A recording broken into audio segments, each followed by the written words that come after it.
Hey, it's Coach Reeves. Happy New Year. And we're back at it. Today we're going to classify polynomials by their degree and the number of terms. Okay, this is something you probably got exposed to in Algebra 1, but we're going to review it just to make sure everybody's good. Okay? We're going to say that it is a linear term or a linear expression if the highest exponent, if the highest exponent is 1. That makes us linear. So to name it by its degree, we're always going to look at the highest exponent in the expression. If the highest exponent is a 2, then we're going to say it is quadratic. And we've done a lot of quadratic things right before the end of the break. Okay? If our highest exponent is a 3, then we're going to say it is a cubic. And if you have 4, it's going to be quartic. If it's 5, we're going to go quintic. And that's as high as we're going to go. Now, there's a special name for everything going on higher, but we won't give you problems with it deals with the highest exponent being greater than 5. Okay?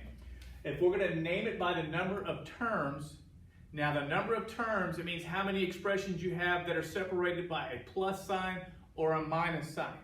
And if you only have one term, it is a monomial. So if I just had, say, 2x, only one term, that's a monomial. But if I did this, and I said 2x plus 3, that separation with the plus sign makes it 2 terms, which makes it a binomial. If I had, say, 3x squared plus 2x minus 4, now that's 1, 2, 3 terms, it becomes a trinomial. And then that's the end of the special names. When you start getting more than 3 terms, we're going to say it is a 4-term polynomial, a 5-term polynomial, a 6, etc. on down the line. Okay? All right, let's look at this. If I have this example, the highest exponent I have is a 3. Since the highest exponent is a 3, then we will say that it is cubic. And then we're going to count the number of terms, and you're going to say there's 1, 2, 3 terms, and so we're going to say it is a cubic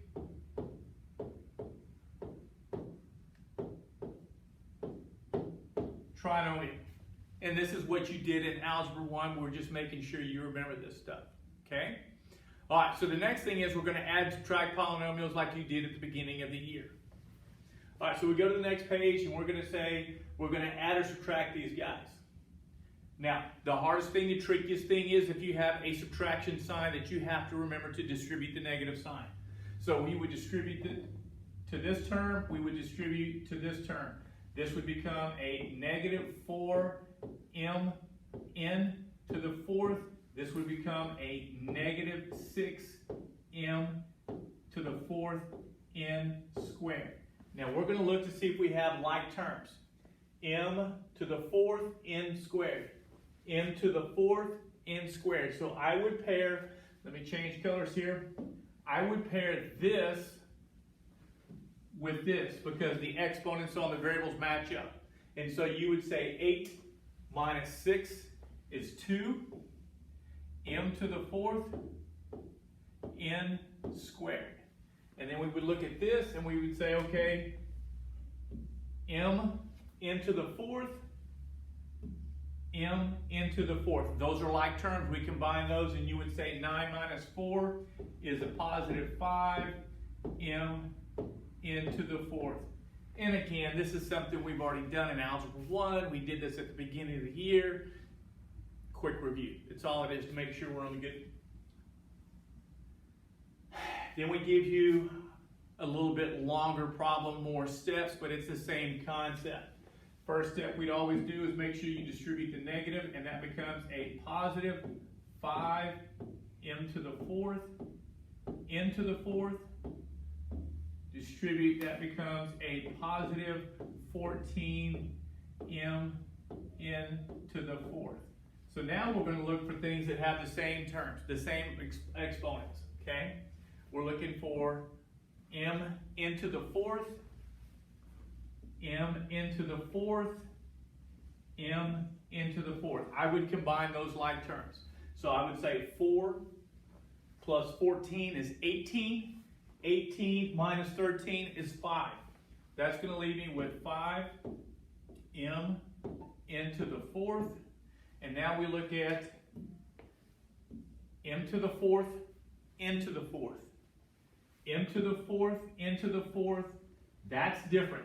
That does not match up at all. So that'll be a separate term. So we would say 11 plus 5 is 16 m to the fourth into the fourth. And then the one thing that does not match up with anybody, this m squared, n squared, would be a standalone, and we would say minus 14 m squared n squared. And that would be your final answer. Okay? All right, next page. Now we're going to talk about complex numbers.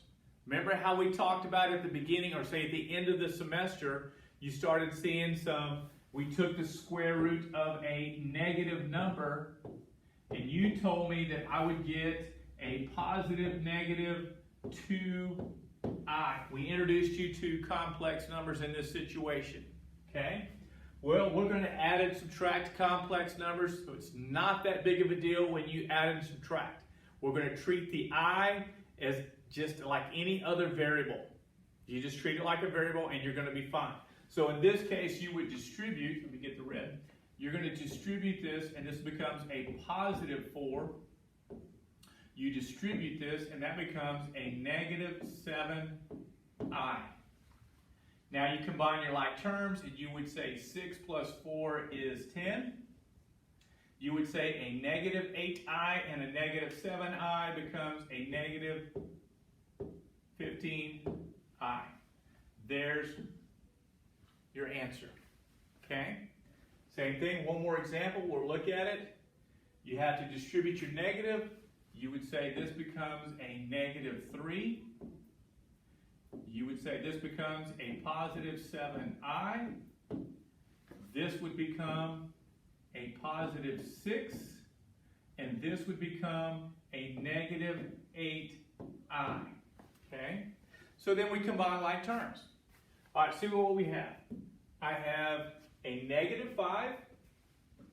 I have a negative 3, which is a negative 8. I have a negative 8 and a positive 6, which gives me a total of negative 2. Then we combine the other terms, the other like terms. Okay? I have a negative 3i. I have a positive 7i. I have a negative 8i.